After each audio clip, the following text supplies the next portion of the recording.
Hi, my name is Lisa, and welcome to Make and Learn with Aurora Public Libraries. Make and Learn is a series of crafts, games, and activities you could do with your child to help with early literacy and cognitive development. Today, we're going to be making alphabet monsters, and we'll be working on the skills of talk, read, and play.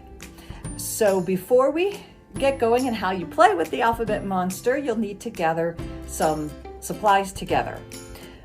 Find an old carton. It could be juice carton or milk carton. You could use a smaller one, but the bigger one's probably going to be easier. And then gather whatever crafting supplies you might have. Construction paper, pipe cleaners, pom-pom balls, tape and glue, crayons and markers, whatever you happen to have around the house, because your monster is your monster and you could do whatever you'd like. And then you're going to make the milk carton or the juice carton into a monster. And what I found is it's best to cover it completely first with paper, like construction paper, or if you don't have any, you could use newspaper, magazines, anything that would just cover up the fact that it's a milk carton. On mine, I used construction paper and I just wrapped it kind of like a present and taped it.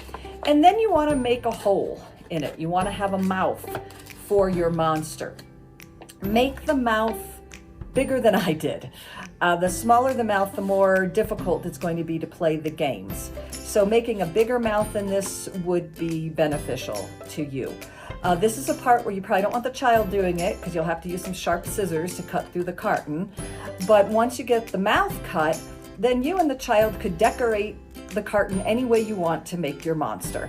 I used some pipe cleaners for ears or horns, I'm not quite sure. I used some crumpled up tissue paper for hair. I used construction paper and then a pom-pom ball for the nose and other construction paper around the mouth. But you can make your monster look however you want. The other thing you'll have to make sure you have are some letters or words. And I'll talk about the difference in just a few. Now, if you happen to have plastic letters or foam letters, magnetic letters around the house, that would be great. If not, you can cut letters or words out of a magazine or a newspaper, or you can just cut up little pieces of paper and then make letters on the little pieces of paper, or you can make words on the little pieces of paper. Whatever works in your world. Once you see how the game is played, you'll understand this. So once you have your monster built, and once you have your letters or your words either cut out or around you, you're ready to play. And the simple way to play is just to start with the monster.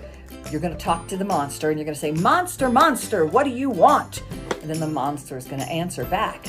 And make it fun. Have a little monster voice. "I want the letter R."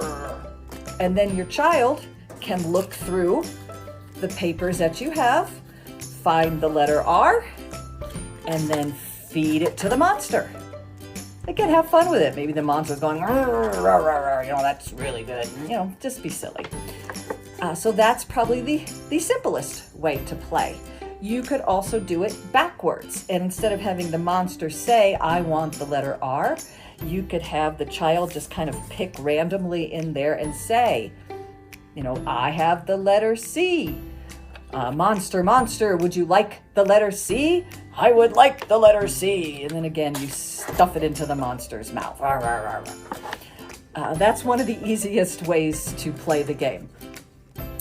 There's really no wrong here. If the child picks the wrong letter, have fun with it. Make the monster say something. If he wants an R and the child picks this, which is a C, the monster could say, "Oh, plah, plah, plah, don't want that. That's the letter C. Look for the letter R." And the monster could even help out. R like in rabbit or run. R, it's curvy on the top with a leg sticking out. The monster can give hints. The whole idea is to not frustrate the child, but to make it fun, so that even if they get it wrong, big deal. They're playing, they could get it right the next time and then move on. There's other ways to play depending on the level of your child. Like I already said, you could have the monster name a letter and then the child finds it in your pile of letters. You can go backwards and have the child just randomly pull a letter and then feed it to the monster. You could name one and the child pulls. A child can name one and you pull. A lot of variations in there. If your child's a little more advanced with their letters, you could also do capitals and small letters. That would be a good skill to practice as well. So the monster could say, I want a letter A, but not just a letter A, I want a capital A. And then the child would have to recognize the difference and feed it to the monster. If your child's even beyond that with the alphabet, you can do sight words. And you could write words on the little cards or the little pieces of paper. And then the monster could ask for a sight word. I want the word run. And then the child would have to recognize it, or again, could pick a word, say it, and then feed it to the monster. If you're not sure what sight words are for different levels, here are preschool sight words. So you're welcome to stop the video and copy some of these down. You, of course, can find these online just by Googling preschool sight words. But again, stop the video and write some down. And then I also have a list of kindergarten sight words. So you could stop the video or just Google kindergarten sight words. If your child's more advanced, you could do first letters of words. You could say, monster, monster, what do you want? And the monster could say, I want the letter that begins the word cat. So then the child has to think through the word cat, what is the first letter, and dig through and find that. If you want to get really complicated, if your child's very, very good with their alphabet, you could have the monster ask for them to spell a word. Maybe you say, monster, monster, what do you want? What would you like? And the monster would say, I want the word cat.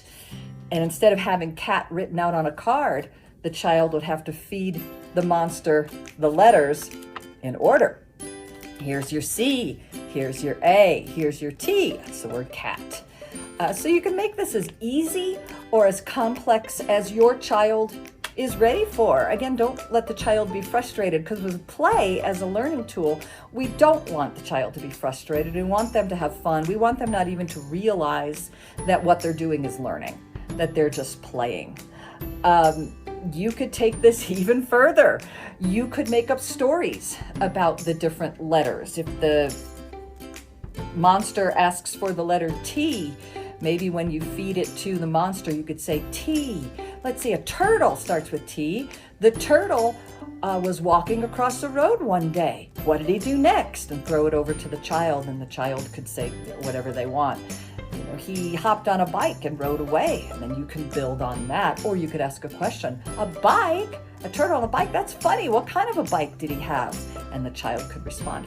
Having this kind of back and forth dialogue is very, very good for cognitive development. It teaches conversational skills. It teaches listening and responding. It teaches that layering of information to build a story or to build a sentence. So just talking like that is very good for brain development. Talking is a very good skill to have because it does build vocabulary.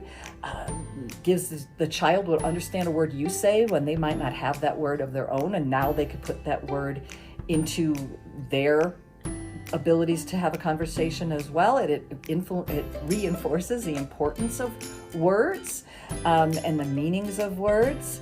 When you're playing, make sure you switch off roles of who gets to be the monster. Make sure you let it be silly so the child doesn't even know that you're learning. And reading letters and sight words is a really important building skill, because the more letters and sight words that a child has, the more fluently they can read. And when they're reading and having to stop and stumble and sound out every single word, that gets very, very frustrating. So as they build their sight words, they might be able to read a sentence and only stumble over one word. And then they can work through that word with the letter sounds or by the words around it, and then keep going. So having sight words really builds fluency and allows them the time to sound out new words and to learn other things that way. So this is a fun game, but it's a great activity for learning. If you want to do more with sight words and alphabet learning, I've got some Good books for you. You could get just your standard old Cat in the Hat by Dr. Seuss. The beauty of some of the early Dr. Seuss books is that they use, the same words over and over, and they have rhymes in them, so it's easy to follow and it's easy to see from the picture, what the words are, since now he's adding everything to his pile, the milk and the cup and the cake, and the child can start seeing those words and recognizing them with that repetition. So some of the original Dr. Seuss books are really good for beginning readers. Another book that I have here is called Oops, Pounce, Quick Run, an Alphabet Caper by Mike Twohy. This is a really fun book for the alphabet because there's only one word on each page, and they go through the alphabet, but it creates a story. So, asleep. And then the next one would be B, and we have ball, catch.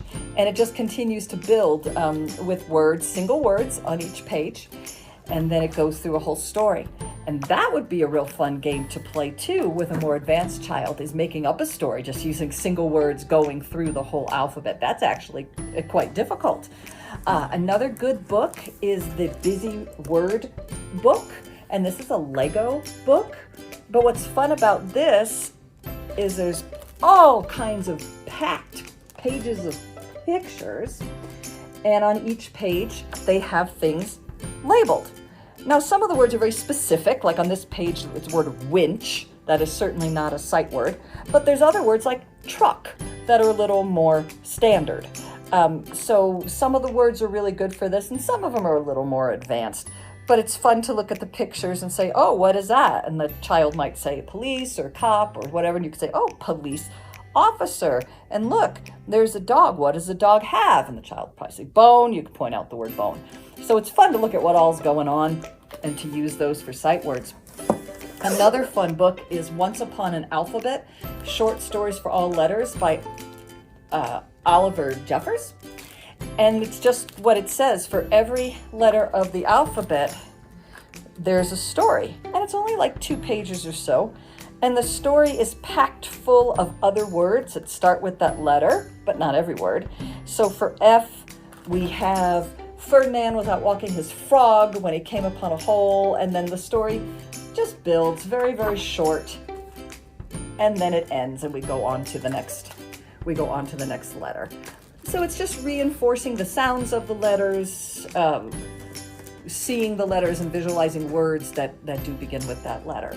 So here's some good stuff for you to do for alphabet building. Make sure you follow us and watch more videos as the months go on, and have fun building your monsters.